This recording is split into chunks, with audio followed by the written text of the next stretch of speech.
ஒரு 2 லட்டு கடைக்கு போய் நம்ம வாங்கினாலே 100 ரூபா ஆயிடுது ரேட்டு. அதுக்கு பதிலாக நம்ம வீட்லேயே ரொம்ப ஹெல்த்தியாகவும் கொஞ்சம் டிஃப்ரெண்ட்டாகவும் இந்த மாதிரி ஒரு லட்டு செஞ்சு பாருங்கள்.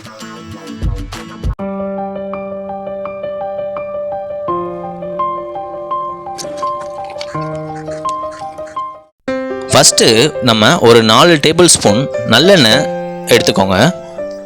உங்ககிட்ட ரீஃபைண்ட் ஆயில் இருந்தால் கூட ரீஃபைண்ட் ஆயில் எடுத்துக்கலாம். எண்ணெய் நல்லா ஹீட் ஆனதுக்கப்புறம் ஒரு 2 டேபிள் ஸ்பூன் நெய் விட்டுக்கோங்க. நெய்யும் எண்ணெயும் நல்லா மிக்ஸ் ஆனதுக்கப்புறம் கிரேப்ஸு நல்லா காஞ்சது ஆட் பண்ணிக்கோங்க. ஆட் பண்ணிவிட்டு நல்லா ஃப்ரை பண்ணிக்கோங்க. கிரேப்ஸு நல்லா இந்த மாதிரி ஃப்ரை ஆனவுடனே இந்த மாதிரி புஷ்ஷுன்னு வந்துடும். இந்த மாதிரி வந்தவுடனே ஒரு பிளேட்டில் எடுத்து வச்சுக்கோங்க. நெக்ஸ்ட்டு பார்த்தீங்கன்னா பாதாமும் முந்திரியும் கொஞ்சம் நல்லா வெட்டி இந்த மாதிரி ஆட் பண்ணிக்கோங்க. ஆட் பண்ணிட்டு நல்லா ஃப்ரை பண்ணிக்கோங்க. பாதாமும் முந்திரியும் நல்லா அந்த பொன்னிறத்துக்கு வர அளவுக்கு நல்லா ஃப்ரை பண்ணிட்டு இதையும் நல்லா ஒரு பிளேட்டில் எடுத்து வச்சுக்கோங்க. நெக்ஸ்ட்டு பார்த்தீங்கன்னா சம்பா ரவை ஒரே ஒரு கப்பு ஆட் பண்ணிக்கோங்க.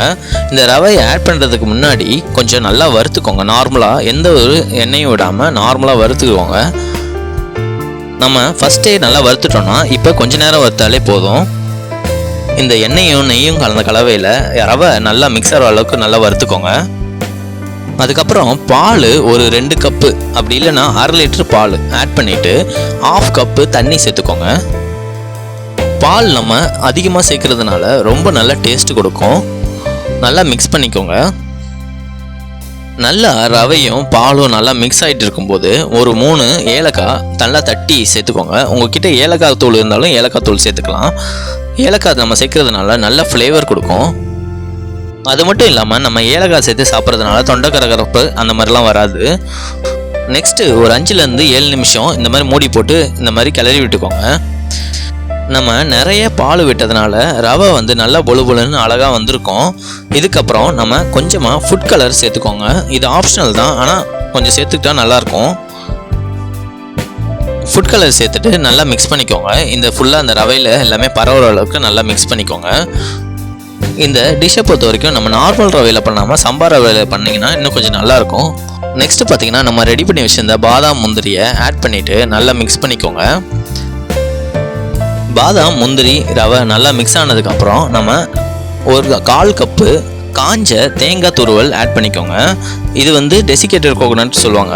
இது வந்து நீங்கள் சூப்பர் மார்க்கெட்டில் ஈஸியாகவே கிடைக்கும். நமக்கு ரொம்ப காசு கம்மி தான், வெறும் 30 rupees 25 to 30 ஆகும். இந்த கோகோனட் துருவலை நல்லா மிக்ஸ் பண்ணிட்டு வெல்லம் நல்லா துருவி 1 கப் ஆட் பண்ணிக்கோங்க. ஏன் துருவி ஆட் பண்ணோன்னா அப்போ தான் சீக்கிரமாக நல்லா உருகிடும். முழுசாக போட்டால் அப்படியே முழுசாக நின்றுடும், நல்லா இருக்காது சாப்பிடும்போது. இந்த மாதிரி நல்லா துருவி நீங்கள் போட்டிங்கன்னா அந்த ஃபுல்லாகவே அந்த ஹீட்லேயே அது கரைஞ்சிரும். நல்லா ஃபுல்லாக எல்லாத்தையும் நல்லா மிக்ஸ் பண்ணிவிட்டு ஒரு 10 நிமிஷம் நல்லா ஆற விட்டுருங்க. நல்லா 10 நிமிஷம் அந்த மாதிரி ஆற விட்டுட்டு அதோட டெக்ஸ்சர் நல்லா செக் பண்ணிக்கோங்க. நல்லா பிடிக்கிறதுக்கு நல்லா வருதான்ட்டு நல்லா செக் பண்ணிக்கோங்க. அதுக்கப்புறம் நம்ம நல்லா ரவுண்டு பிடிக்க ஆரம்பிச்சிடலாம். ரவுண்டு வந்து உங்களுக்கு தேவையான அளவு நல்லா ஷேப்பில் இந்த மாதிரி பெருசாக வேணும்னா பெருசாக பிடிச்சிக்கோங்க, சின்னதாக வேணும்னா இந்த மாதிரி சின்னதாக பிடிச்சிக்கோங்க. மேக்ஸிமம் இந்த டெசர்ட்டு நம்ம செய்கிறதுக்கு பார்த்திங்கன்னா ஒரு 1/2 hourலேருந்து 40 minutes தான் இருக்கும். நம்ம வீட்டுக்கு ஃபங்க்ஷன் ஏதாவது இப்போ வந்து விருந்தாளிங்க வராங்கன்னு வைங்களேன், அந்த மாதிரி டைமில் இந்த மாதிரி ஒரு டெசர்ட் நல்லா பண்ணி கொடுங்க. கடையில் காசு கொடுத்து ஸ்வீட் வாங்கி செலவு பண்ணாமல் நம்ம வீட்லேயே ரொம்ப ஹெல்த்தியாக இந்த மாதிரி ஒரு லட்டு செஞ்சு பாருங்கள். ரொம்ப டேஸ்டியாகவும் இருக்கும், அதே சமயம் ஹெல்த்தியாகவும் இருக்கும்.